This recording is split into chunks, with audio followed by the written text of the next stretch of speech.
Hello everyone. Today I'll be talking about how companies make decisions through meeting and resolution under the Companies Act 2013. So in the further slide we'll learn about these two topics in detail. So this slide totally focuses on the foundation of governance, how this governance came into act. The Companies Act 2013 replaced the older 1956 Act and brought the modern governance tools. So, without proper meetings, a company's decision can be legally challenged in the court. India has over 25 lakh registered companies.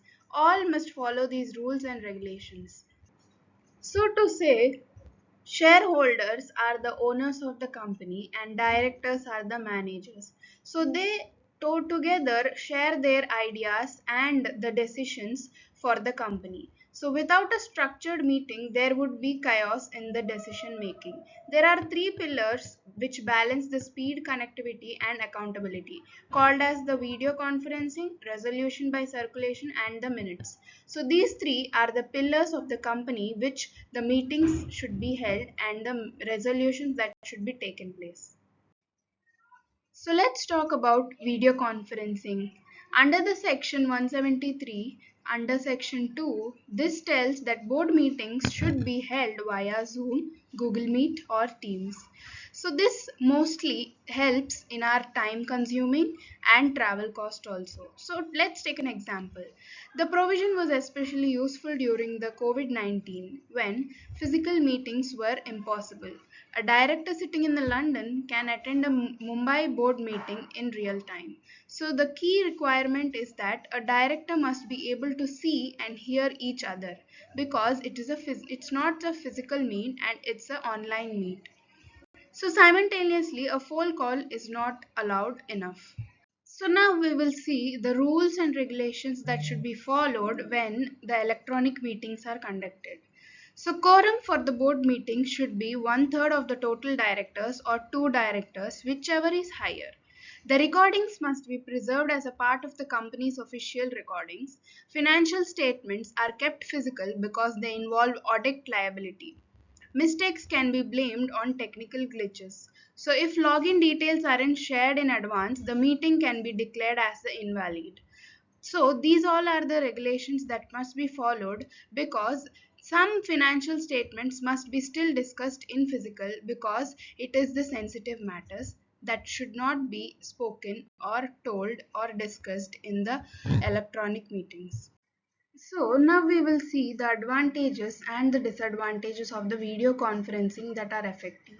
In advantages, we can see that there is speed, global reach, cost savings, and also less travel cost and convenience, and also so many. But in disadvantages, the very important point is that there can be leakage of the recording and expose of the trading information. And studies show that non-verbal communication is lost in the virtual meetings and making it harder to build the consequences on sensitive topics.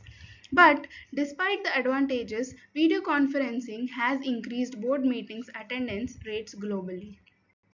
So now we will see what is resolution and the process of it. Sometimes a formal meeting isn't needed. So under the sections 175, the process of the resolution involves draft resolution sent to all directors via email or post, and when the majority is signed it is passed and no meeting is required. So to say that it is the resolution is nothing but a decision making without a formal meeting just by document approval. This is only valid for the board resolutions and not for the general meetings. For example, approving a small bank loan and also changing a company's registered email address. Once approved, it must be noted in the next board meeting minutes. So in this slide, we are going to see the circulation strategy of resolution. Resolution by circulation works best for urgent or routine matters. So think of it like an office email approval. Fast but no back and forth discussion. It cannot be used for matters like appointing auditors, approving managers, or declaring dividends. Those need a full meeting. So the pros are speed and no logistics. The cons are lack of discussing and risk of misunderstanding. A director who disagrees can note their dissent in the writing. This can protect them legally. It creates an instant paper trail, which is great for the compliance audits. So, the third and the last is the minutes of meeting. When a company's decision making is done, this is also an important tool of it. Minutes comes from a Latin word called small notes. This is kept in a bound book or electronic format with a proper security. Minutes are officially written record of every meeting. This should be finalized within 30 days of the meeting. So companies can face penalties up to 25,000 if minutes are not maintained properly. Minutes are properly signed quotes pre-assume they are correct. The burden of the proof is on anyone who disputes them.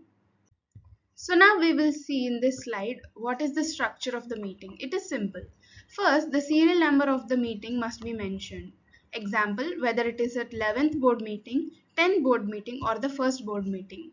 Next, a director who attended via video conferencing must also be listed in the attendance. Dissenting opinions of directors should be recorded in the minutes.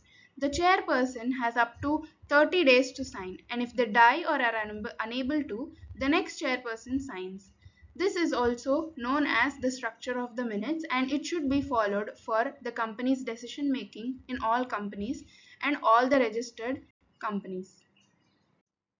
So, now to conclude and wrap up, these three tools together make corporate governance transparent and accountability.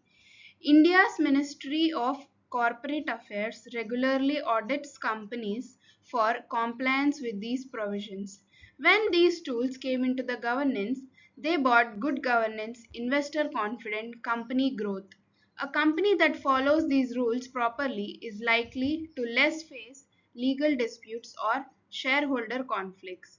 They make a complete decision making which helps in quick decisions, circulations, and also permanent legal anchor that proves decisions are made properly. Thank you.